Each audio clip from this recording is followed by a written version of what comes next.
Шинжлэх ухаан тань мэдхийн од мөндөр сууг танд хүрч байна. Урлаг судлаач Амина Миневи бэлтгэн хүргэдэг Аминагийн урлагийн ертөнц подкаст нэвтрүүлэг маань эхлэхэд бэлэн боллоо. Нэвтрүүлэг маань танд YouTube-ийн од мөндөр сууг, NTV телевиз болон од мөндөр радио 83.3 107 хос долгионоор хүрч байна. Нэвтрүүлгийн хамтран ажиллагчаар алтан гишүүд маань дэмжин ажиллаж байна. За та бүхэндээ өдрийн мэндийг хүргэе. Түрүүгийн дугаартаа хэдүүлээ орчин үеийн урлагийг хэрхэн ойлгох вэ буюу 21-р зуунд яг одоо ямар урлаг давмгаалж байгаа юм бэ? Тэр урлагийн философи нь юу юм бэ гэдэг талаар үзсэн бол би бас бодлоо л доо. Ер нь энэ магадгүй жоохон ойлгомжгүй ч юм уу дугаар байсан байж магадгүй. Ер нь 21-р зуунд яагаад бид нар банан наачаад тэрийг одоо урлаг гэж үзээд байгаа юм бэ гэд. Тэгэхээр ер нь энэ урлагийн хөгжлийг ойлгохын тулд хэдүүлээ хойноос нь ахуулаад яг гинжин хэлхээс шиг ингээд хойноос нь ингэж цувуулж явж байна гэсэн үг. Одоо бол бид нар энэ удаагийн дугаартаа 20 дугаар зууны урлагийг тэр дундаа ер нь 20 дугаар зууны урлагийг нэгтгэн нэрлэдэг модернизм хэмээх урсгалын талаар ярилцах болно. Яг заавал мэдэх ёстой 10 измийг маш товч тодорхойлох гээд хэдүүлээ үздцгээе. Тэгэхээр хооронд нь бас андуурч эндүрхën тулд тийм үү. Тэгэхээр хамгийн анх Монгол Улсын их сургуулийн урлаг судлалын ангид орж яхад Монголын одоо нэртэй урлаг судлаач, зураач Ч Болбоотор багш маань болохоор 19-р зууны 2 дугаар хагасаас импрессионизм гэдэг урсгалаас эхэлж байсан. Тэгэхдээ бид нар гайхажлаа. Яагаад 1-р курсын оюутанд хамгийн анхных нь хичээл 19-р зууны 2 дугаар хагасаас эхэлж байгаа юм бэ? Юм гэдэг чинь дараалалтай байх ёсгүй мүү? Хүн нэгдлийн үеийн урлагаас авахуулаад үзвэл илүү ойлгомжтой биш үү гэд.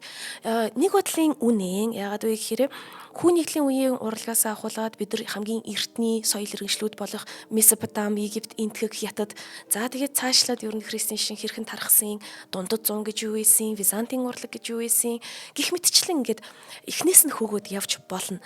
Гэхдээ бас нэгэн Болбоотор багш маань баримталжсэн урлаг судлалын одоо гол түлхүүр урлаг судлалаа заах арга барил нь юу байсан бэ гэхээр хэрвээ бид нар 21-р зуунд болоод байгаа бид нартай хамгийн ойрхон байгаа тэр урлагаа ойлгохгүй бол бид нар хэрхэн яаж тэр хаа байсан 3000 жилийн өмнө 4000 жилийн өмнө бүтээгдчихсэн эртний египтчүүдийг ойлгох билээ гэж. За тэгэхээр багшийнхаа одоо заасан замналаар бид нар ингээд хойноос нь хөөгöd явж байгаа гэж ойлгож болно. За 21-р зууны урлагт бол бид нар концепц буюу яг одоо орчин үеийн урлагт илүү чухал нь ер нь санаа юм байна гэдгийг үзсэн. Гэхдээ энэ хүртлээ бас нэлээд олон тэмцлийг хийж явсан байна. Энэ талаар бид нар 20 дугаар зуунд 19-р зууны сүүл 20 дугаар зууны туршид яг ямар урсгал, чиглэл, оюун санааны үзэл бодол давмгаалсан бэ гэдгийг бид нар измүүд дээр буюу урсгал чиглэл дээр жишээ аваад үзье. Тэгэхээр 20 дугаар зуун гэж нэг актер том зуун байна. Энэ зуунд маань нээлтүүдийг бид нар хараад үзэх юм бол жишээ нь пенцилин тий ангаахын хувьд бол бид нар пенцилин, антибиотик гэх мэтчлэн ингээд маш том ангаахын нээлтүүдийг хийсэн байна. Цөмийн бөмбөг 20 дугаар зуунд гарч ирсэн байна. Дэлхийн 1, 2 дугаар дай хоёулаа одоо дэлхийн түүхэнд байгаагүй тэр аимшигтай аллагууд 20 дугаар зуунд болсон байна. Ер нь хувь хүн талаас ч тэр Эйнштейн ч 20 дугаар зууны хүн, Гитлерч 20 дугаар зууны хүн тий. Тэгэхээр зөвхөн энэ шинжлэх ухааны нээлтүүд болон түүхэн үйл явдлуудыг бодоод үзэхэд ямар их хурдтай, ямар их өөрчлөлттэй, ямар актер зуун байсан бэ гэдгийг бид нар мэдэж болох бах. Тэгэхээр 20 дугаар зуунд би ч өөрөө 20 дугаар зуунд төрсөн. Тэгэхээр ер нь ингээд маш хурдцтайгаар бүх зүйл өөрчлөгдөж бид нар шинэ оюун санааны ертөнцийг үзэх үзлийг авсан зуун гэж хэлж болно. За тэгвэл энэ 20 дугаар зууныг бид нар ойлгож ярихын тулд ялангуяа дэлхийн урлагийн түүхийг нь 20 дугаар зууныг тэр чигт нь бадсаж байгаа нэг нэршил байгаа модернизм гэж байгаа. Ер нь модернизм гэхээр ямар нэгэн одоо нэг изм биш, ерөнхийдөө 20 дугаар зуунд гарсан тэр бүх изм урсгалуудыг нэгтгээд модернизм буюу орчин үеийн үзэл бодол, орчин үеийн үзэл санаа гэж бид нар нийтэд нь нэрлэж байгаа юм шүү. Тэгэхээр бид нар модернизм дотроо ямар үзэл санаанууд байдаг вэ гэдгийг өнөөдөр авч үзэх юм. Тэгэхээр ер нь модернизмын үеийг ярих 20 дугаар зууныг ярихын тулд бид нар яалтчгүй буцаал ухралтыг 18 дугаар зууныг ярих хэрэгтэй. 18 дугаар зуунд бол Европт ялангуяа одоо Дени Дидро гэдэг ч юм уу, Вольтер гэдэг ч юм уу тэр Францын философчид хамгийн анхны нэвтрхий тойл гарч ирэл философчид гарч ирэл 18 дугаар зуунд юу болсон бэ гэхээр соён гэгэрлийн үе гэдэг үе тохиолдож байгаа. Соён гэгэрлийн үеийн хамгийн чухал үзэл бодол бол ратио буюу оюун ухамсар яг одоо бидний рационал оюун санаа интеллект яг тэр ухамсар давмгайлж байгаа тэр ухамсарыг номер 1-т тавьж байгаа. Өөрөөр хэлбэл 18 дугаар зуунаас өмнө бидний одоо хүн төрөлхтний сэтгэлгээнд шашин төвтэй сэтгэлгээ илүү чухал байсан бол одоо бол бид нар оюун ухаан гэдэг зүйлийг шашнаас ангид авч үзээд шашин номер 1 сэтгэлгээ байха болоод бид нар ер нь бидний оюун ухаан гэдэг зүйл автономт эрхтэйгэр буюу ямар нэгэн бидний оюун ухаанаас давсан тэр цаад бурхны ухамсар оюун санаанаас хамаарахгүйгээр оюун ухаанаар бид нар шүүмжлэлт сэтгэлгээг бий болгож чадна. Оюун ухаанаараа бид нар ямар нэгэн зүйлийн сайн мууг тодорхойлж чаднаа. Оюун ухаан гэдэг зүйл бол интуиц зөнгөөр ертөнцийг танин мэдж байгаа болон туршлага тийм үү туршилтаар таньж мэдж байгаа тэр хоёр танин мэдхүн замаас илүү чухал юм аа, илүү номер 1 юм аа гэдэг тэр үзэл бодлыг бол соён гэгэрлийн философи маань гаргаж ирсэн байгаа ер нь философчд маань. Тэгэхээр яг ийм оюун ухааныг номер 1-т тавьснаар мэдээж одоо сайн тал нь бол биднэрт боловсролын одоо тэгш хүртээмжит байдал гэж яриад байдаг. Энэ бол соён гэгэрлийн философийн үр дүн байгаа. Хүн гэдэг чинь угаасаа оюун ухаант амтан учраас хэрвээ хүнд хангалттай боловсролыг нь олгоод өгчгөл юм бол хүн өөрөө сайн мууг нь ялгаж чадах чадамжтай амтан гэдэгт тэд нар итгэсэн гэсэн үг. За ингээд 18 дугаар зуунд цэвэр оюун ухаан гэдэг зүйлийг номер 1-т тавиад энэ 18 19 дугаар зуун хүртэл явсан боловч 19 дугаар зууны 2 дугаар хагасаас энэ бол би илүүтэйгээр өрний философи, өрний сэтгэлгээний түүхтэр тулгуурлаж ярьж байгаа. 19 дугаар зууны 2 дугаар хагасаас ихсүүлээд юг хүн төрөлхтөн ойлгосон бэ гэсэн чинь хэдий бид нар оюун ухаант амтан боловч бид нар ийм оюун ухаанаараа хүн алах муу, амтан алах муу, байглаа сүтгэх муу гэдгийг мэдээд байгаа хэрнээ аж үйлдвэрлэлт явагдчихжээ, хотжилт явагдчихжээ. Хичнээн оюун ухаантай байгаад хүн чинь өөрийнхөө тав тухайн төлөө юу ч хийхээс буцахгүй хүнд тийм сайн муугийн ялгаа сайн муугийн юм шалгуур гэдэг чинь аимшигтай хэцүү зүйл юм байна. Хүн ер нь бол зөвхөн оюун ухаан дээрээ тулгуурласнаар энэ ертөнцийг танин мэдэх боломжгүй юм байна гэсэн эргэлзээ үүссэн гэсэн үг. Гэхдээ 19 дугаар зууны 2 дугаар хагас гэхэд урдны танин мэдхийн зарчим руугаа орох боломжгүй байсан. Урдны танин мэдхийн зарчим гэхээр яг тэр бурхан төвтэй шашныхаа ном ёсыг дагдаг байгальтайгаа эсвэл ойрхон одоо тийм манай монголчууд бол одоо тэнгэр шүтлэг гэдэг ч юм уу, бөөгийн шашин гэдэг ч юм уу, ер нь ингэж нөгөө байгалийнхаа хордуулахгүй олон цээр энэ төр байдаг. Яг тэр бүхэн маань бол бидний ихтгэл шүтлгээс үүсэж байгаа. Тэгвэл тийшээгээ буцаад орох боломжгүй цэвэр оюун ухаан гэдгийг номер 1-т тавьсан. Тэгээд цаашаа хаачих вэ гэдгээ ойлгохгүй болчихсон байсан учраас ер нь үнэт зүйл ертөнцийг үзэх үзлийнхаа хувьд бол 19 дугаар зууны 2 дугаар хагасаас ахуулаад маш олон эргэлзээнүүд төрж эхэлсэн. Хүн төрөлхтөн ер нь хаашаа явах вэ гэдгийг ойлгоход тун бэрх болцсон байсан. Тийм 100 гэж ойлгож байна. Тийм ч учраас энд юу илүү давамгайлж ирсэн бэ? Оюун ухаанд цэвэр итгэх боломжгүй юм бол хүн юунд итгэх юм? Хүн өөрийнхөө мэдээж нөгөө зүн совин, зүрх сэтгэл, зүүд, даалт ухамсар гэх мэтчлэн зүйлсээсээ ертөнцийн үнний тухай асуултуудыг тавьж ертөнцийн үнний тухай хайж эхэлсэн байна. Жишээ нөгөө Франц Кафкагийн Хувирал гэдэг зохиолыг бид нар уншаагүй бол уншаарай. Тэр Франц Кафкагийн Хувирал гэдэг зохиол дээр гардаг нэг аягүй сайн хүү гэр бүлийнхнаагаа тэжээдэг байж хагаад ер нь бол шавж болгоод хувирчиж байгаа тухай айгүй сонирхолтой зохиол. Эсвэл Самуэль Беккетийн жүжигүүд гэдэг ч юм уу. Энэ жүжиг, энэ утга, яруу найраг энэ бүхэн дээр юу харагдчихсэн бэ гэхээр ерөөсөө маш их драматизм буюу маш их тийм эмгэнэлт байдал хүн гэдэг чинь өөрөө маш том ийм ертөнцийн юм машины нэг жижигхэн өчүүхэн хэсэг юм байна гэдэг тэр мэдрэмжүүд ихссэн байгаа. Тэгээд тэр мэдрэмжүүд нь эргэн тойрондох түүхэн үйл явдлуудаар нь илүү бас баттай болж ирхэлсэн. Ер нь ирээдүйд болгож байгаа түүхэн үйл явдлыг мэдрэмжтэй хүмүүс гэдэг ч юм уу, мэдлэгтэй хүмүүс урьдчилаад таамагладаг, урьдчилаад оюун ухаанаараа ч таамаглана, урьдчилаад зүрх сэтгэлээрээ зүүн совингоороо ч гэсэн мэдрэн. Тэгэхээр дэлхийн 1 2 дугаар дан тун удахгүй болох гээд байгаа энэ аимшигтай хэсэг ийм хугацаанд хүн төрлөختөн ер нь урлагаас тийм үү асуулт асууж эхэлсэн байгаа. За бид нар шашнаас болон бусад ингээд ийм салбаруудаас оюун ухааны шинжилгээ ухааны ч гэсэн энэ салбараас бид нар үнний тухай хүн төрлөختөн хаашаа явах тухай энэ замыг бид нар ойлгож мэдэж чадахгүй юм чинь хэрвээ хэдүүлээ урлагаас асуугаад үзвэл юу гэх вэ гэд. Тэгэхээр урлаг маань өөрөө энэ амьдралын үнний тухай асуултанд өөрөө өөрсдийнхоороо янз янзаар хариулж эхэлсэн байгаа. Урдны үеүдэд бол жишээ нь барокко гэж нэг урлаг яг өөрийн үнэт зүйлсээ тэ 17 дугаар зуунд эмээ гэж бүхэллэг байдлаар тавьж өгч ирсэн бол 20 дугаар зуунд болохоор энэ үзэл бодлууд маш олон хуваагдаж гэд янз янзаар өөрсдийнхөө үнэт зүйлсүүдийг бий болгож юу яаж эхэлсэн байна л да. Хариултууд өгч эхэлсэн байна л да. За тэгэхээр энэ 20 дугаар зууны нийт хариултыг тий амьдралын үнэн мөн чанарыг таних гэсэн энэ хариултыг л бид нар модернизм гэж нэрлэдэг байгаамаа.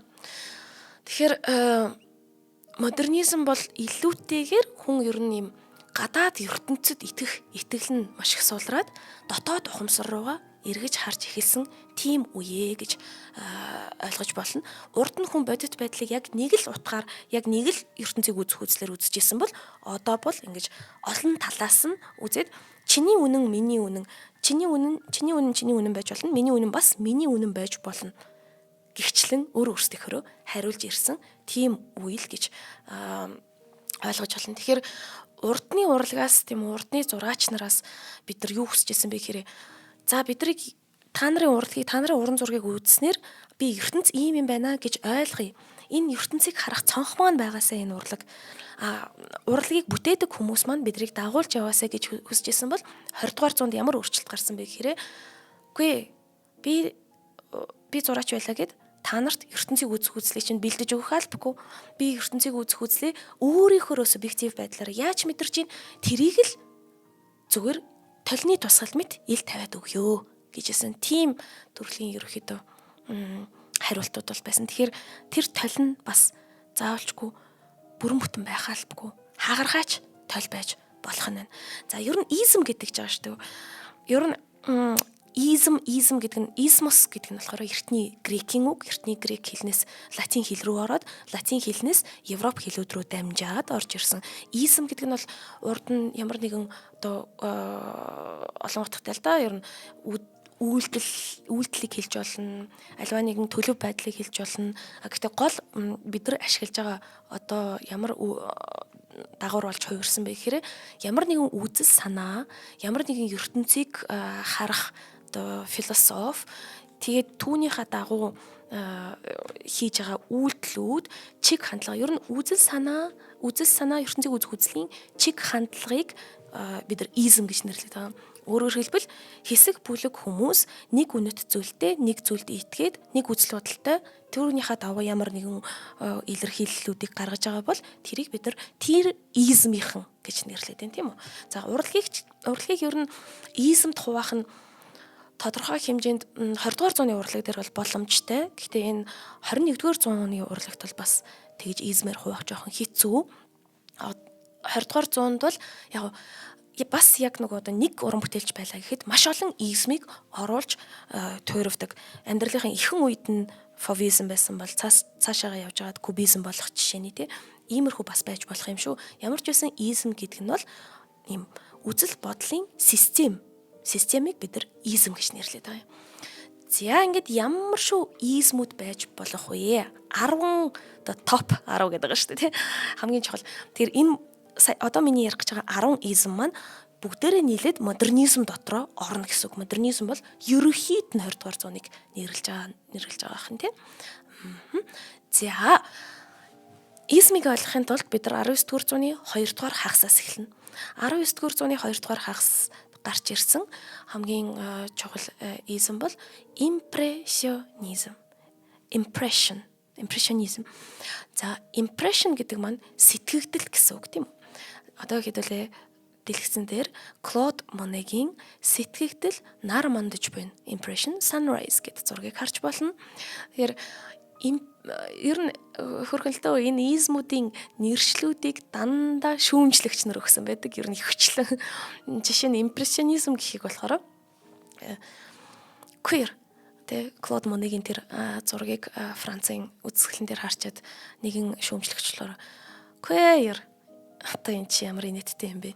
Сэтгэгдэл гинүү гэхээс сэтгэгдлэл зурсан байна да буюу тухайн зургийг ямар ч гүйцэтгэлгүй дутуу эскизийн түвшний буюу за нэг юм зураачийн одоо хар ноорог байдаг шүү дээ. Хүн хараад шууд ингээд зүгээр ингээд ноорог дээр ингээд тэмдэглээд нэг юм дэвтэр дотроо за дараа нь би энийг энэ чинь нарыг байрлуулад энэ чинь сарыг байрлуулад энэ чинь усан онгоцоо байрлуулад нэг юм том зураг болох юм шүү гэж нооргосон тийм зураг мэтэр шоолж сэтгэгдлээ зурчихсан юм байна гэсэн маань явсаар бүгэл бүтэн сэтгэлгээний том өөрчлөлтийн нэршил болж измийн нэршил болж хувирсан байна.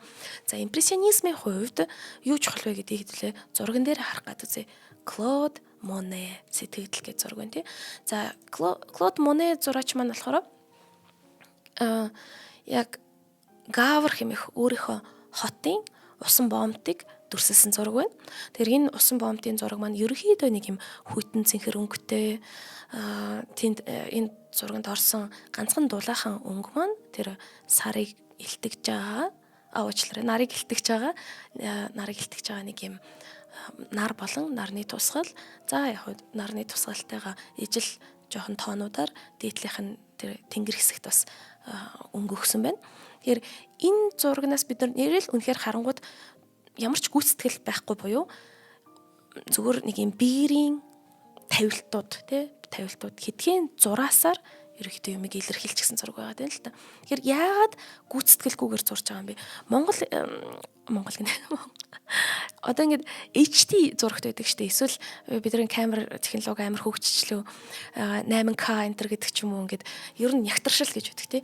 Тэгтэл яг хараад үзэх юм бол бид нар хизээж зурагт үзэхдээ яг тэр нягтршлын одоо хүний тэр царайн дээр байгаа батхыг бид нар тодтгон харахгүй эсвэл хүний арьсны нүхийг бид нар тодтгон харахгүй гэхдээ бидний тарих ерөнхийд нь схемчлээд энэ юм байна гэж харж байгаа. Тийгвэл ер нь хүн өөрийнхөө тарихаар л бодохдоо энэ ертөнцийг чинь ингэж хэлбэрт оруулаад хараад байгаа болохоос биш яг ертөнцийг ингээд задлаад үзэх юм бол ердөөл өнгөний тавилтууд шүү дээ гэдэг нэг иймэрхүү арга хэлбэрийг импрессионистууд гаргаж ирээд байна л та. Тэгэхээр энэ арга хэлбэрийг импрессионистууд яагаад гаргаж ирээд яагаад ингэж байгаа вэ гэхээр импрессионистуудын хамгийн чухал гаргаж ирэх гэсэн санаа нь бол агшин зуурын мэдрэмж ертөнцийг танин мэдхийн тулд хамгийн чухал зүйл нь гэрэл юм байна. Мөн хөдөлгөөн юм байна. Ямар хөдөлгөөн бэ гэхээр ингээд хязгааргүй ертөнц ингээд давтагдаад бүх юм эхлэлтэй төгсгөлтэй тэр нь ингээд байнгын дуурах шиг ингэж давтагдчихэдэг зүйл донд хамгийн үнэн зүйл юу вэ гэхээр агшин зуурын тэр мэдрэмж л үний юм байна. Тэгээ тийм учраас уран зурагт агшин зуурыг дүрслэх нь хамгийн чухал юм байна гэж импрессионистууд авч үзчихсэн. Тийм учраас энэ зураг маань үнэхээр л нэг юм дуусаагүй юм шиг харагдаж байгаа. Тэгэхээр бодит байдал гэдэг бол тийм байнгын тогтмол байдаг зүйл биш ээ. Агшин болгон өөр жишээ нь бухал өвс байлаа гэхэд тэрийг өглөө харахад нэг мөн чанартай, өдрөө харахад нэг мөн чанартай, орой гэхэд нэг мөн чанартай гэрлээсээ шалтгаалаад тэр агшин зуур болгон чинь өөрчлөгдөж байна гэсэн одоо тэр агшин зуурын мэдрэмжийг илүү чухалчилсан ийм урсгал байна. Импрессионизм маань. За дараагийнх нь болохоор пост импрессионизм. Пост гэдэг үг бол ер нь дараагийн гэсэн утгатай үг. Тэгээ пост импрессионизм буюу сэтгэгдлийн урлагийн урсгалын дараагийн урсгал гэж нэрлэгдсэн байна. Нөгөө нэг Альберт Ван Гог, Пол Гоген энэ төр маань болохоор пост импрессионизмын урсгалд хамрагдаж байгаа. Тэгэхээр пост импрессионизмын нэлээхэн чухал зүйл нь юу вэ гэхээр импрессионистууд хэрвээ агшин зураг чухалчилж исэн бол пост импрессионистууд тэрнээс арай илүү гүнзгийгээр юун дээр илүү чухал ач холбогдол өгчсэн бэхээр оршихуй илүү удаан үргэлжилж байгаа оршихуйн ингээд байнгын үргэлжлэх тэр тогтмол бүтэц байнгын үргэлжилж байгаа тэр тогтмол оршихуй тийм үү? Ер нь ингээд уддаг шүү дээ. Энэ юу юм бэ?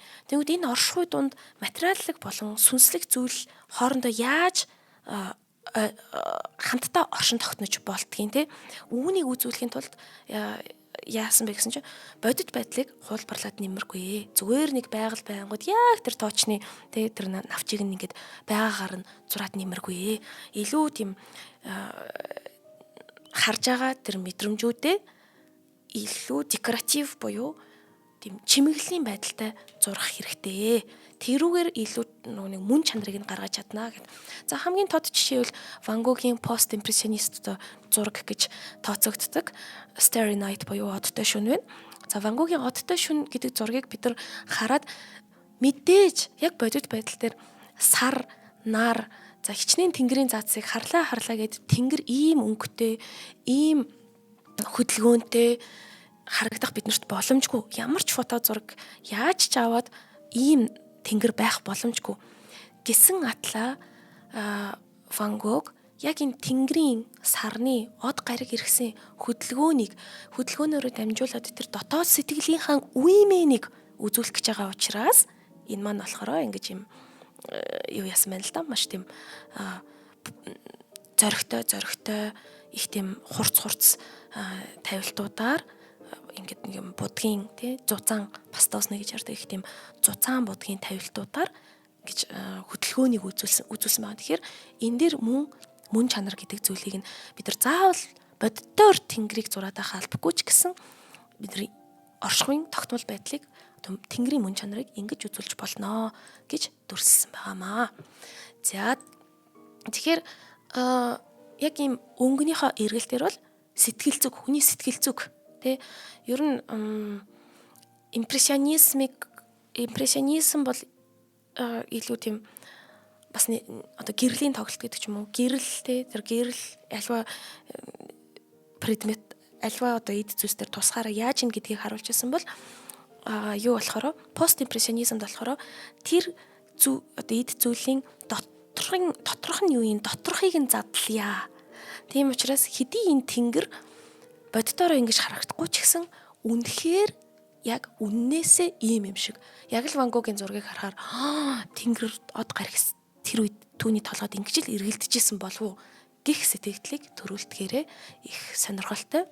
Одоо хэдий мэдрэмж боловч ер нь бас нөгөө нэг бүтцийн хувьд ертөнц ямар юм бэ гэдэг талаар асуулт тавьж хариулах гэсэн тийм урсгал байна. Тэгэхээр Ван Гог, Пол Гоген гэх мэтчлэн төлөөлөгч нар нь бол бас хоорондоо их өөр. Тэгэхээр энэ бол маш олон өөр дүрслэх урлагийн хэллүүдийг нэгтгэсэн тийм урсгал байгаа. За, пост импрессионизмын маань дараа яг хэдүүлээ эхлээд фовизмыг ярих нь зүйтэй байх. За, фовизм дээр Анри Матис гэж сайхан зураач марна. Анри Матисын өөрийнх нь хэлжсэн үг гэдэг хүн яагаад урлагийг хараад ингэ сэтгэлээр унаж ч юм уу төгшөж ч юм уу ямар нэг муу муухай сөрөг зүйлсийн талаар бодох ёстой гэж хүн урлагийг хараад уран зургийг хараад тайвшрах ёстой, аз жаргалтай байх ёстой, тэр аз жаргалтай мэдрэмжийг авах ёстой гэдэг. Тэгэхээр фовизм гэдэг нь өөрөө фаус буюу тухайн үеийн бас л нэг Луи Вескал гэдэг шүүмжлэгчийн хэлснээр яг ийм Анри Матис болон бусад зураач нар ийм тод өнгөний тоглолтууд хийсэн ийм зургуудыг үзэсгэлэнт тавьсан чинь фаус буюу зэрлэгүүд гэж шүүмжилсэн. Тэгэхээр эхлээд энэ ямар зэрлэгүүд вэ гэж хэлчихсэн чинь тэр шүүмжлэгчийн араас сэтгүүлч нар бүгдээрээ фавистууд буюу одоо зэрлэгийн урсгалынх нь зэрлэгүүд гэж энэ урсгалыг тэр чигт нь нэрлээд энэ нэр томьёо маань үүссэн юм байгаамаа. Тэгэхээр том төлөөлөгч нь Анри Матис гэж сайн хэллээ. Тэгвэл Анри Матисийн хувьд бол их тийм тод өнгөнүүдийг авдаг. За мэдээж өөрийнх нь амьдралын үзэж тулсан зүйл бас нөлөөлсөн байгаа. Өөрийнх нь өссөн хот нь гоёл чимэглэлийн тийм даав гэдэг чинь өөрөө их тийм тод гоё хээтэй шүү дээ, тийм үү? Тийм хевс үйлдвэрлэдэг тийм хотод байсан. Тэгэхээр багасаа хевс яаж оёдгийн үйлдвэрлэдгийг тэр болгоныг харж өссөн ба. Тэр фовистуудын хувьд бол тийм тод өнгөнүүдийн цохилтолгоонууд маш чухал. Одоо ерөөсөө логикийн дагуу ямар нэгэн оюун ухааны дагуу тий за энэ өнгө энд өнгөтэй зохицох юм аа гэдэг тэр академик буюу сонгодог школын дагуу өнгөнүүдийг сонгох биш. Харин үнэхээр л яг фокус буюу тийм зэрлэг энергийг гаргаж өгөх тий зэрлэгээр ингээд юу яах хэрэгтэй гэдэг. Тэгэхээр мэдрэмжийн хүний хамгийн дээр дотоод хүчтэй мэдрэмжүүдийг гаргаж ирэхийн тулд ийм маш тод өнгөнүүдийг гаргах хэрэгтэй гэж хэлсэн байна. Тэгэхээр фовизмын ерөнхийдөө гол зүйл нь бол өнгөөр дамжуулаад тэр эмоцтэй дотоод сэтгэл хөдлөлийг гаргах. Тэр нь заавал юм бодит өнгөнүүд байх албагүй, бодит эд зүйлсийн бодит жинхэнэ өнгөнүүд байх албагүй. Ер нь бол тийм маш тийм цэвэр хольж ингэж уусгасан гэхээсээ илүү тийм юм цэвэр өнгөнүүд байх хэвээр. Тэгээд хэлбэрийн хувьд бол хэлбэрийг ер нь нүдэнд ингэж заавал харагддаг шиг аслалт энтертэйгээр хийхгүйгээр маш юм энгийн болгох хэрэгтэй. Тэгээд аслалтыг хийхгүй байна гэдэг маань фовистуудын зургийг анзаарах юм бол ерөөхдөө их тийм хавтгай дуу. Жишээ нь Андре Матиасийн улаан өрөө гэдэг зураг байна. Энэ улаан өрөө гэдэг зураг маань болохоор тийм аслалт гэдэг ахар зүйл байхгүй. Тэ ширээ нь хаана байгаа, хан хаана байгаа гэдэг ширээ хан хоёр баг ингээд нэг план дээр байж байгаа байхгүй. Гэхдээ яг хоо жоохон аслагдмал орон зайтай болгож өгсөн зүйл нь болохоор энэ онгорхой цонх байх жишээний тий. Тэгэхээр ер нь фовистуудын зураг бол илүү позитив, илүү тийм эерэг, ийм маш тийм хүчтэй, энергтэй ертөнцийг ингээд эергээр харж болох тийм бүтээлүүд байгаамаа. За ингээд хэдүүлээ хамтран ажиллагч нараа дурдъя. Хамтран ажиллагч маань алтан гişүүд маань байна. Би алтан гişүүдтэй маш их хайртай. Дандаа хэлдэг. Од мөндөр шинжилгээний танин мэдхүн сувгийг дэмжиж зогсохгүй. Энэ бол Монголын ирээдүйн боловсролыг дэмжиж байгаа хүмүүс юм шүү гэд. За тэгэхээр алтан гишүүн болно гэдэг маань бидний хаалттай группт ороод хамтдаа лайваараа ярилцаж тийм үү. Ер нь бидний нэвтрүүлгийг ямар нэгэн эдитгүйгээр, ямар нэгэн засваргүйгээр шууд үзэх боломжтой. Тийм шууд харилцаа тогтоох Facebook группт орох бидний нэвтрүүлгийг 100,000 төгрөгөөр жилдээ дэмжиж байгаа ийм гишүүдийгээ бол хэлж байгаамаа. Тэгэхээр та од мөндөр сувгийн алтан гишүүн болохыг хүсвэл Худалдаа хөгжлийн банкны 41 91 04 518 од мөндөр гэсэн данс руу 100,000 төгрөг шилжүүлээд гүйлгээний утга дээр нь өөрийн Facebook нэр болон утасны дугаараа заавал бичих ёстой юм шүү. Айбантай хэлээд үгүй 94,000 4,000 41 91 04 518 100,000 төгрөг шилжүүлээд гүйлгээний утга дээр нь өөрийн Facebook нэр болон утасны дугаараа битгий мартаарай. За ингээд фовизмын дараагийн маань стил болохоор кубизм. За кубизм гэхээр бид нар шууд Пабло Пикассог санаж байгаа. Хэрвээ та маань баримлт илүү дуртай бол бас кубизмыг хамтран үндэслсэн Жорж Бракийг судлаад үзээрэй. Ер нь Бракийн нэр бол кубизм гэхээр мартагдаад Пикассо илүү ганцаараа даамгаалах гэдэг юм. Кубизмын хувьд болохоор бодит байдлыг нэг өнцгөөс биш олон өнцгөөс зэрэг харсан гэж хэлж болно. Ер нь кубизмын хувьд бол нэг судлаач хэлсэн байдгийн. Ер нь кубизм гэдэг маань ер нь ертөнцид байгаа энэ эд зүйлийг аналитик буюу ингэж нэг юм дүгнэн шинжилгээнд тарихаар оруулаад тэгээд тэр дүгнэхтэй бүр юм арга яс руу норох гээд байгаамаа. Бүр ингэж юмыг те зөөлөн эргэн тойронд нь байгаа тэр арсыг нь махыг нь хуулаад яг арга яс нь юу юм бэ гэдэг тэр мөн чанарыг нь гаргаж ирэх гээд байгаамаа гэд. Тэгэхээр кубизмын хувьд бол яагаад ингэж тийм сонин дөрвөлжин геометр дүрсүүдээр дүрсэлж байгаа вэ гэхээр ер нь ертөнц өөрөө бүгдээр геометр дүрс туурж болно бүх зүйл. Амина ч гэсэн өнөөдөр гурвалжин эсвэл конус байж болно. Тэгвэл аминаг нэг талаас нь биш 5 талаас нь харуул яах вэ? Дээрээс нь, доороос нь, хажуунаас нь, хавирганаас нь ингээд бүх талаас нь хараад мөн чанарыг нь гаргаж ирэхийн тулд харааны үнцгийг бүх талаас нь харснаар нэг хавтан дээр зэрэг дүрслэгдснээр тэр чигтээ ингээд бүгдийг нь ойлгож харж болох юм аа гэдэг. Тэгэхээр эхлээд кубизм яаж ийнэ вэ гэхээр ингээд альва нэгэн эд зүйлийг аваад тэрийг ингээд задлж чинь. Баруун талаасаа зүүн талаасаа дээрээсээ дороосоо ямар юм. Задлаад тэр задлсан болгоныгоо буцаад нэг хавтан дээр эвлүүлчих чинь аа л гэсэн үг юм бол. Тэгэхээр илүүтэйгээр анализ хийхин тулд дүгнэлт гаргахын тулд тэгж байна. Тэгэхээр энэ нь илүү нэг тийм бүх зүйл нь тийм эвдэрчихсэн байгаа юм шиг тийм мэдрэмжүүдийг бол одоо нэг зургаар биш олон хэсгийн юм нийлбэрээр гаргаж ирж байгаа. Тэр урсгалыг бид нар кубизм гэж нэрлэдэг байгаа. Жишээ нь Авиньоны хүүхнүүд гэдэг алдартай зураг байна. Пикассогийн Авиньоны хүүхнүүд буюу Авиньоны гудамжинд байгаа одоо жоохон хөнгөн явдалтай тийм бүсгүүчүүдийг дүрсэлсэн байна. Дүрслэхтэй болохоор илүү геометрийн хурц үнцгтэй хэлбэрт оруулаад нүүрнүүдийг нь болохоор Африкийн багнаас санаа авч ер нь Африкийн хүнийглийн үеийн болон эртний тэр Африкийн урлаг Пикассо технологи үзүүлж исэн. Тэгэхээр энэ болохоор яг ингээд нэг өнцгөөс биш ингэж задлан шинжилгээтэй дүрслэл яг энэ Пикассогийн Авиньоны хүүхнүүдээс бол эхэлж байгаамаа. За үүний дараагийн урсгал маань экспрессионизм, expressionism, экспрессион буюу илэрхийлэл. Экспрессионизм гэхээр илэрхийллийн урлаг, экспресстэй гэдэг наашаа. Тэгэхээр экспрессионизм бол 20 дугаар зууны миний нэвтрүүлгийн эхэнд ярьсан тэр цөмийн бөмбөг гэдэг ч юм уу, дэлхийн 1 2 дугаар дайн гэдэг ч юм уу, Гитлерийн аимшигтай хомрогон устгал гэдэг ч юм уу. Энэ бүх 20 дугаар зууны идэ бэрийг энэ идэ бэр нь хүний дотоод сэтгэлд хэрхэн яаж аимшигтайгаар нөлөөлж байгаа вэ гэдгийг хамгийн ихээр илэрхийлж гаргаж ирсэн ийм урлаг гэж болно. Тэгэхээр философийн хувьд бол экспрессионизм маань үргэлж дотоод айдас одоо түгшүүрийг гадагшаага ингэж гаргаж цацж байгаа. Хамгийн тод жишээ нь Эдвард Мункийн Scream буюу хашгиран гэдэг зураг. Тэгэхээр Эдвард Мунк болохоор өөрөө ингэсэн байдаг шүү дээ. Энэ хашгиран гэдэг зураг зурхтаа нэгэн гүүрэн дээр маш их хашгираныг сонссон гэж нэг вариантд үздэг бол нөгөө талаас бас энэ гүүрний доор ойрхон галзуугийн имлэг байсан гэж үзэж байгаа. Нөгөө талаас энэ гүүрний хажууд бас байн газар байсан гэж үзэж байгаа.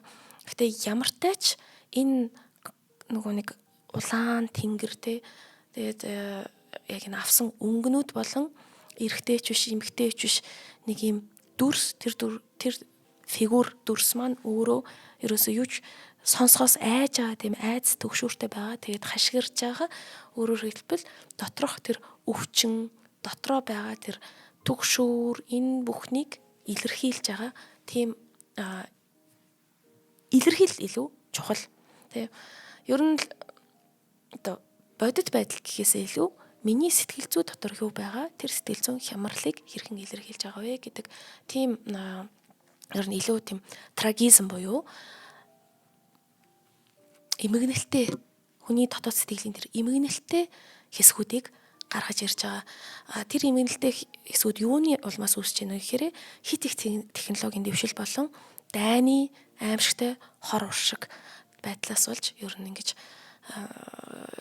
аимшигтай хүний сэтгэл зүй хямарж байгаа гэдгийг үзүүлж байгаа. Ер нь зураасын хувьд ч гэсэн хэдүүлээ хараад үзэх юм бол энэ зураасууд бодит гэхээсээ илүү ер нь тийм одоо хугарсан, нумарсан гэт нэг тиймэрхүү зураас нь хүртэл өөрөө одоо энгийн хэлбэрээс өөрчлөгдөж ингэж одоо эвдэрсэн тийм зураасууд байгаагаараа бас онцлог юм байна.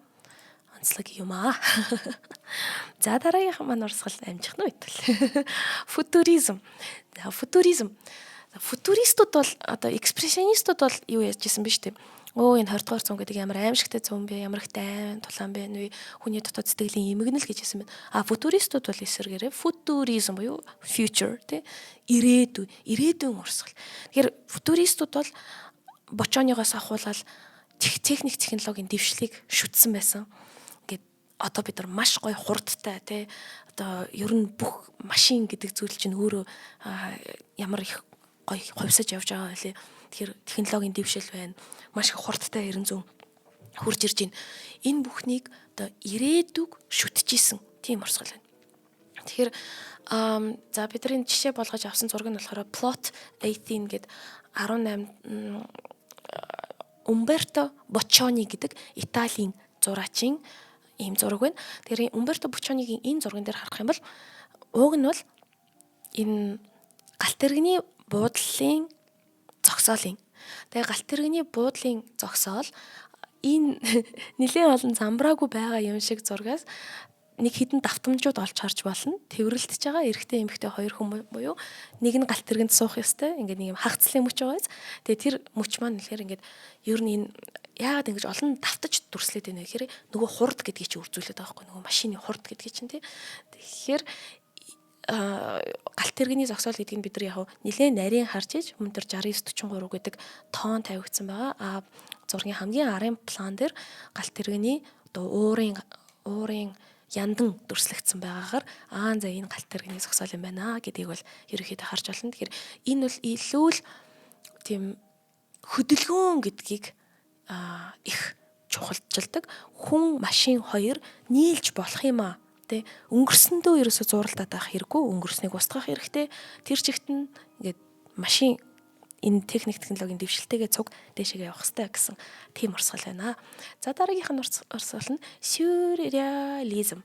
Сюрреализм. Заавчлаарай абстракционизм хэдүүлээ эхлэе. За абстракционизмын хувьд абстракт буюу хийсвэр урлаг гэж бид нар ярьдаг. За энэ абстракционизмын гол философи нь бол бид нар юмны мөн чанарыг ойлгохын тулд бид нар хэлбэр гэдэг зүйл юмны хэлбэр объект гэдэг зүйлээс чөлөөлөгдөх хэрэгтэй. Тэгэхээр объект гэдэг зүйлээс бид нар ингээд чөлөөлөгдөөд тэрийг яаж чөлөөлж болох вэ гэхээр бид нар өнгийг ашиглаж болно, зураасыг ашиглаж болно, тэ урлагийг ер нь объектгүй болгох хэрэгтэй гэж хамгийн ихээр тодтогч хэлж байгаа тийм урсгал байна л да. Тэгэхээр өнг, хэлбэр, шугам энэ бүх зүйл бидний тийм цэвэр мэдрэмж дотоод ингээд дуу чимээг гаргаж ирч чаднаа. Уран зураг гэдэг өөрөө хөгжим шиг ингэж сонсогдож болно гэдэг тэр утга санааг бол бидэрт илүү сайн илэрхийлж өгсөн ийм зураг байгаамаа. За сюрреализм дараагийнх нь Альберт Сальвадор Дали. Сальвадор Дали буюу сюрреализмын хувьд бол энэ бидний ингээд тэ наад энэ ухамсар тэр соён гэрлийн үеийнхний яриад байгаа интеллект рацио хэмээх энэ ухамсар бол бидэрт ер нь дандаа саад болж байна. Тэгэхээр бид нар энэ ухамсараараа бодож байгаа зүйл бодит үнэн биш ээ. Харин бодит үнэн болохоор зүүд, даалт ухамсар тийм зүйлдэл байна. Тэгээ тийм учраас бид нар ямар сандаа Сальвадор Дали чинь зүгээр ингээд ингээд сандал дээр унтдаг, биеэр ингээд гартаа барьцсан. Тэнгүүтээ нэг өөрийгөө ингээд сэрэх төхөөрөмж ингээд бодоод болсон. Тэгээ жоохон унтчихагаад нэг халбах ингээд утсаар доошоо унжгаад өөрийнх нь толгойг цохингууд ингээд сэрдэг. Сэрэнгүүтээ өөр юу ч бодлохгүй шууд гартаа байсан биеэрээ зураг зурдаг буюу даалт зүүдэндээ авж байгаа тэр даалт ухамсарынхаа мэдээллүүдийг наад ухамсараараа шүүхээсээ өмнө буюу ухамсарын рациогийн рационал ухааны шүүлт оролгүйгээр шууд дүрслэх тийм аргыг хүртэл хэрэгжилж ирсэн байгаа. Сюрреалистуудын хувьд бол ер нь логик оюун ухаанаас зайлсхийж илүү тэр даалт ухамсарт байгаа сэтгэл зүйд байгаа бодит үннүүдийг гаргах гэсэн тийм одоо урсгал байна. За дараагийнх нь дадаизм. За Марсель Дюшаны энэ нэг юм эрэгтэй хүний суултур би түүхийг ярьж байсан шүү дээ. Ер нь Марсель Дюшан өөрөө нэгэн үдсгэлэнгийн шүүгч болоод тэгээд тэгсэн чи тэр үдсгэлэнгийн шалгуур нь юу юм бэ гэсэн чи шүүгч нар хоорондоо маргалдаад ерөөсө шалгуурыг тодорхойлж чадаагүй. Тэгээ эцэстээ юу гэж үдсэн мэхээр зүгээр яг энэ үдсгэлэнд оролцох тэр төлбөр мөнгөө хураамжийн төлбөрөөр төлж байгаа хүнийг л оролцуулъя. Тэнгүүт нь Марсель Дюшан өөрөө яасан бэ гэсэн чинь зах ороод тэ сантехникийн дэлгүүр ороод эрэгтэй хүний бизнесдэг юм одоо босоо суултуурыг аваад тэгэнгүүтээ дээр нь мут буюу нэг юм хүний нэр юм шиг одоо Франц хэл мэдгүй хүнд бол хүний нэр юм шиг уншигдаж байгаа боловч ер нь бол тэнэг гэсэн утгатай үг. Тэгээд 1917 гэд хажууд ноон тоол бичээд яг ингэж тэгээд хураамжийн төлөөд тэр үзэсгэлэнд оролцуулсан байгаа.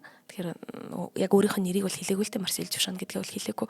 Гэхдээ энэ дээр ингээд юм юу яаж байгаа вэ? Бид нарт тоглоом хийгээд байгаа байхгүй юу? Тухайн объект тийм үү? Хаана байгаа вэ гэдгээс шалтгаалаад бид тэр объектын талаарх үнэн өөрчлөгдөж байна. Хэрвээ энэ 0 байх юм бол бид нар ийшээгээ бийдсэн. Гэтэл энэ үзэсгэлэнгийн танхимд ороод ирэхээр энээс бид нар урлагийн бүтээлийн утга олж хайж авч болж байна гэд. За ингээд бид нартай ингэж тоглоод байгаа энэ урсгалыг бид нар дадаизм гэж нэрлэж байгаа. Яг ер нь бол энэ Марсель Дюшан яг бол ийм ready made дадаизм ready made гэсэн юм хөдөлгөөнүүд дотор орно. Тэгэхээр ер нь зориудаар тийм логик утга системийг нь эвдээд одоо ер нь заавал юм гэдэг утгатай байх албатай юм уу? Утгагүй байдал чинь өөрөө үнэн байж болно штэ гэдэг тэр философик бол ер нь гаргаж ирж байгаа. Утгагүй байдал дадаизм гэж нэрлсэн шалтгаан нь болохоор жоохон хөвгт та гэж яриад байдаг штэ надад гэд тэр дата буюу жоохон хөвгт ямар ч утгагүй юм ярьж байгаа тийм чинь гэтэл энэ өөрөө утгагүй зүйл чинь өөрөө утга байж болно штэ гэсэн тийм ер нь бол им логиктэй системийг шоолж байгаа тийм урсгал байгаа юм. За хамгийн сүүлийнх нь супрематизм. Супремус гэж үг байна. Супремус гэдэг нь нэлээд тийм дээд гэсэн утгатай үг. Тэгээд супрематизмын хувьд болохоор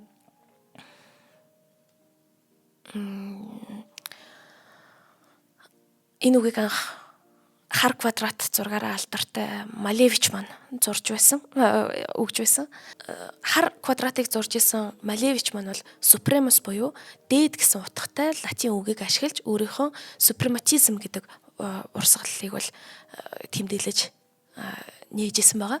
Тэгэхээр супрематизмын хамгийн чухал чанар нь юу вэ гэхээр им юмны эд зүйлс гэдгээс бүр мөсөн эд зүйлсийг ч юм уу, хүнийг ч юм уу, байгалыг ч юм уу дүрслэхээс бүрэн татгалзъя. Үүний оронд геометрийн квадрат, дуугу, загалмай гэх мэтчлэн юм геометрийн дүрсүүд ашиглая. Тэгээд супрематизмын зургууд харах юм бол ихэвчлэн юм цагаан фонтой байгаа. Яагаад цагаан фонтой байгаа вэ гэхээр хорвоо ертөнц гэдэг чинь ерөөсөө ингэдэг нөгөө юу юм бэ штэ. Юм тэ хязгааргүй юм бэ штэ. Тэгэхээр ер нь хорвоо ертөнцийн тийм хязгааргүй байдлыг нь цагаанаар илэрхийлж болж байгаа юм тий.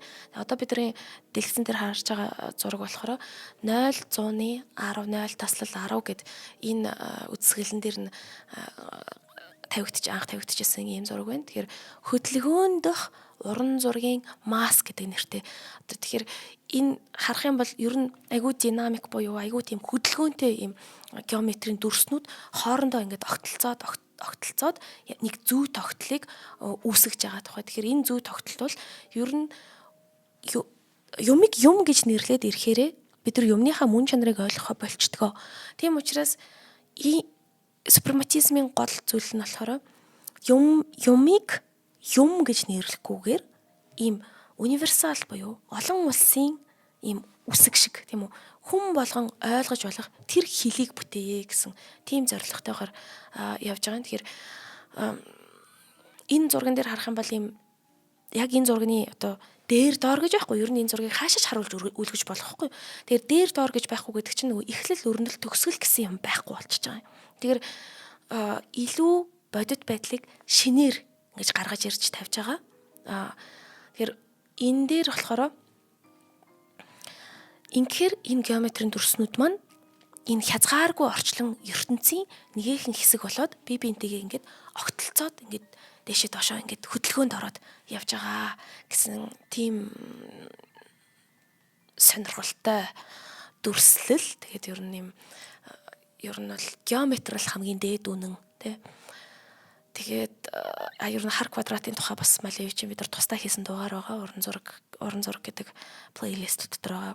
Үзэх юм бол энэ талаар илүү дэлгэрэнгүй байгаа. Ер нь л урлаг гэдэг альва нэгэн эд зүйлсийг фото зураг шиг байгаагаар нь хуулбарлаж дүрслээд дуусчихжээ.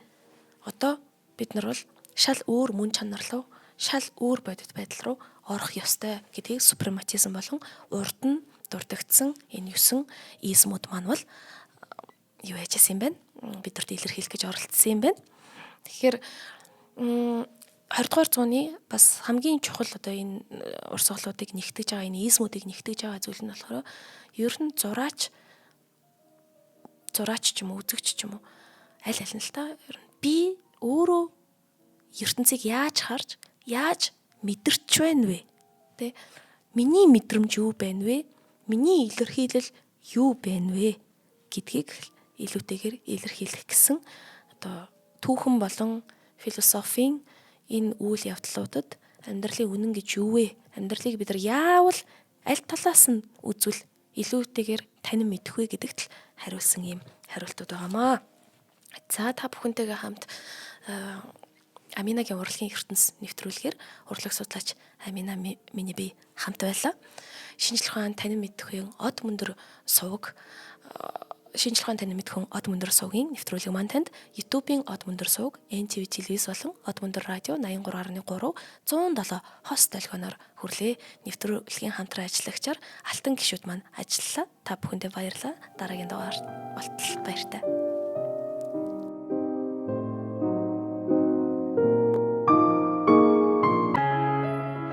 Нэвтрүүлгийг хүлээн авсан Нарны аймгийн монголчуудаа баярлалаа. Од мөндөр сувг нь энэ мэдчлэн таны мэдхүй мянган нэвтрүүлгийг 2026 оны 7 сарын 1 хүртэл та бүхэндээ хүргэх юм. Их хэлээрээ шинжлэх ухаан танин мэдхүйг түгээх үлсэд нэгтгэх хүсвэл та бидэнд хандив өгөх боломжтой. Жилдээ ганцхан удаа 100,000 төгрөгөөр биднийг дэмжснээр шинжлэх ухаан танин мэдхүйг түгээх энэ үйл хэрэг амжилттай үргэлжлэх юм. Од мөндөр нэр дээрх Удаагийн банкны дансгаа 4191 тэг 4518 Та 100,000 төгрөгөөр шилжүүлэхдээ гүйлгийн утга дээр нь өөрийн нэр болон утасны дугаараа заавал бичээрэй. 100,000 төгрөг хандалснаар од мөндөр сувгийн алтан гишүүн болох юм а. Шинжлэх ухаан танин мэдхгүй Монголд ялах болтугай.